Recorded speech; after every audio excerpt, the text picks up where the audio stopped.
This is the Ferrari Puro-Sangue. It's the first SUV Ferrari has ever made. Though Ferrari are in denial because they're refusing to admit the car is actually an SUV, even though it has a raised ride height and tallish practical four-door body. Anyway, in this video I'm going to tell you everything you need to know about this, the first ever Ferrari SUV, even if they say it isn't that. Because I'm Matt Watson and you're watching Car Wow. Buy, sell, Car Wow. Ferrari has a seriously impressive history when it comes to sports cars. It's been making them for 75 years, so it knows the recipe off by heart, like all good Italian chefs. You start with a big engine, at the front or in the middle. Then you cover it in some gorgeous aluminium or carbon fibre bodywork. But this new Puro-Sangue, which means thoroughbred in Italian, changes everything. Even if you ignore the fact it's an SUV, it's still the first ever Ferrari production car to come with 4 doors. And that's shocking enough.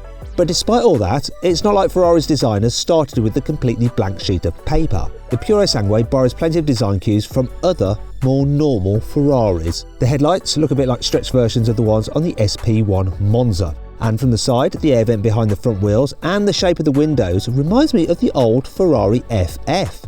At the back, the new Puro-Sangue looks a bit like a Ferrari Roma that's been stretched on a medieval torture rack. All in all, I think the Puro-Sangue looks like a jigsaw that someone tried to finish using pieces from a different puzzle. Basically, I'm saying it looks coolish, but also a bit odd. Anyway, what do you think? Do you like the new Ferrari Puro-Sangue, or would you rather have something like a Lamborghini Urus, an Aston Martin DBX, or Bentley Bentayga Speed? I'll put a pinned comment down below so you can actually vote on which of those is your favourite SUV. There's at least one thing about the new Puro-Sangue that stays true to Ferrari's roots, and that's the engine. Ferrari could have played it safe and given this car the 3.9-litre twin-turbo V8 from the Roma, but Ferrari set its sights on outgunning the Bentley Bentayga Speed with its massive 6-litre twin-turbo W12 engine. This means the Puro-Sangue gets an absolutely monstrous 6.5-litre naturally aspirated V12 that revs all the way to 8,250 RPM. It uses the same cylinder heads as the wild 812 Competizione and cranks out 725 horsepower and 716 Nm of torque. Okay, so that's some way off the 900 Nm you get in the turbocharged Bentayga, but no SUV with an internal combustion engine can match the Ferrari for power. It produces 18 horsepower more than you get in an Aston Martin DBX 707 or a Jeep Trackhawk. Thing is, BMW has just confirmed that it will reveal the brand new XM SUV this month. And it's already said that car will get a brand new hybrid system that uses a 4-litre twin-turbo V8 and an electric motor that in total makes 750 horsepower and 1,000 Nm of torque. That's 25 horsepower and 284 Nm more than you get in the Ferrari. Oh well, easy come, easy go. But before you write a check to BMW to get yourself on the list for an XM, consider this. The Puro-Sangue isn't just the only SUV in the world with a naturally aspirated V12 engine, it's also the only Ferrari you can buy that comes with a V12 of any kind. Yep, everything else Ferrari currently sells comes with a turbocharged V8 or a V6. The V12 812 Competizione is completely sold out, and don't even think about trying to buy an SP3 Daytona. All 599 of those were spoken for before the car was even revealed. In a weird way, this means the Puro-Sangue is actually the purest Ferrari on sale. Well, apart from the fact that it's an SUV, not an SUV. Actually, it's an SUV Ferrari, just accept it, alright? The new Puro-Sangue isn't the first Ferrari to come with 4-wheel drive though. Remember the FF from a few years ago? That car used a pair of clutches mounted directly to the engine to send power to the front wheels if the back wheels started to spin. Ferrari has modernised this concept for the Puro-Sangue. It sends power from the front of the V12 engine directly to the front wheels through an electronic torque vectoring differential. This isn't the only unusual thing about this car though. Most high-performance 4-wheel drive cars have their gearbox bolted directly to the engine. Then they have an extra set of gears that splits the power between the front and the rear wheels. Ferrari has mounted the Puro-Sangue's new 8-speed dual-clutch gearbox at the back between the rear wheels. Fitting this hefty gearbox under the boot helps balance the weight of the heavy V12 engine up the front. This means Ferrari has managed to give the Puro-Sangue an almost perfect 49 to 51 weight distribution front to rear. And this should help it handle a bit more like a sports car and not a big heavy SUV, which is actually what it is. Sorry Ferrari. Yeah, I'm going to keep going on like this.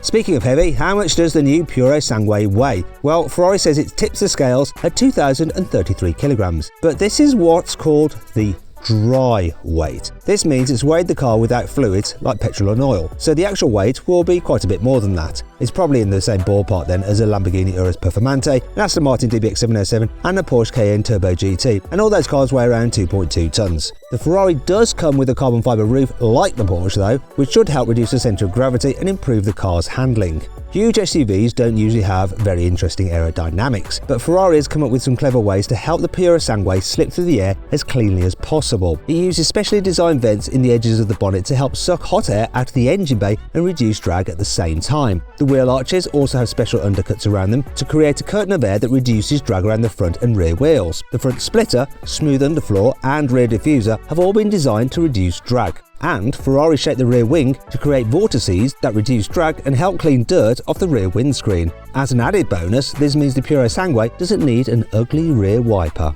How do the new Purasangue's performance stats compare with other SUVs though? Well, this four-door Ferrari will accelerate from 0 to 62 miles an hour in 3.3 seconds. That's exactly the same time it takes an Aston Martin DBX 707, a Porsche Cayenne Turbo GT and a new Lamborghini Urus Performante to do 0 to 62. It appears that these cars have all been benchmarked against one another. This is important anyway because all those cars share the #1 spot as the quickest accelerating SUV on sale. Although I've timed a few of them, and one of them, well, the Porsche Cayenne Turbo GT of course, was slightly quicker than it was claimed to be. This is how fast that car was.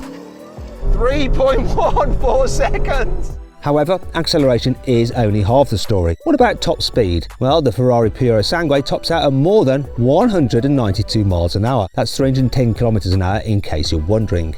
Ferrari has kitted out the Purasangue with loads of clever chassis control technology to make sure it drives like a proper Ferrari should. Well, supposedly should anyway. For starters, it has a version of the 812 Competizione's four-wheel steering. This has been recalibrated to work alongside the torque vectoring front differential to make the car more agile in tight bends. There's also a brand new active suspension system that uses a unique type of adaptive damper to reduce body roll in fast corners. But amongst all that supercar tech, the Purasangue also comes with hill descent control as standard, even though it's not an SUV at all, is it? The new Purasangue's cabin gets a curvy dashboard that's supposedly been inspired by the one in the SF90. You get a digital driver's display like that car and a set of similar triangular air vents. The biggest difference compared to the SF90 though is a brand new 10-inch touchscreen directly in front of the passenger. There's also a small panel with touch-sensitive controls for the heating system in the middle of the car, with a rotary dial that raises up out of the dashboard. The steering wheel gets Ferrari's classic Manettino switch for changing the car's driving modes, and Ferrari has introduced some new interior options for the Purasangue, including carbon fibre panels with a special copper weave. There's also a more sustainable version of Ferrari's signature Alcantara trim, and you can get the carpet made from a high-strength material inspired by military uniforms. You can also ditch the standard carbon fibre roof and get a full-length panoramic glass roof instead, if you want to. After all, it's an SUV, so it's more about practicality than handling.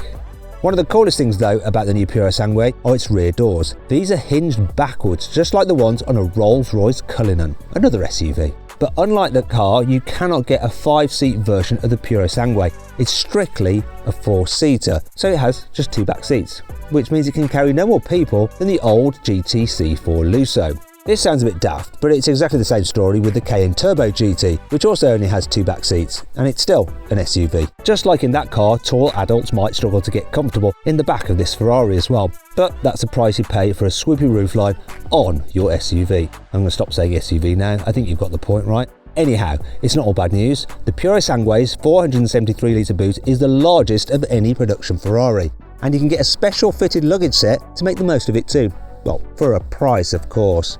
While I'm on the subject of price, how much does the new Ferrari Purasangue cost? Well, Ferrari hasn't confirmed exactly how much they're going to charge for it yet, but don't be surprised if it ends up costing more than £300,000, which is about £100,000 more than a Bentley Bentayga Speed, and it's twice the price of the £150,000 Porsche Cayenne Turbo GT. And most importantly, that's before you've added any optional extras, like that lovely luggage. I hope you all enjoyed the video. If you did, please give it a like. If you click on those windows there, you can watch some more videos. And if you click on that box there, you can go to CarWow to see how much money you can save on your next car. Thanks for watching.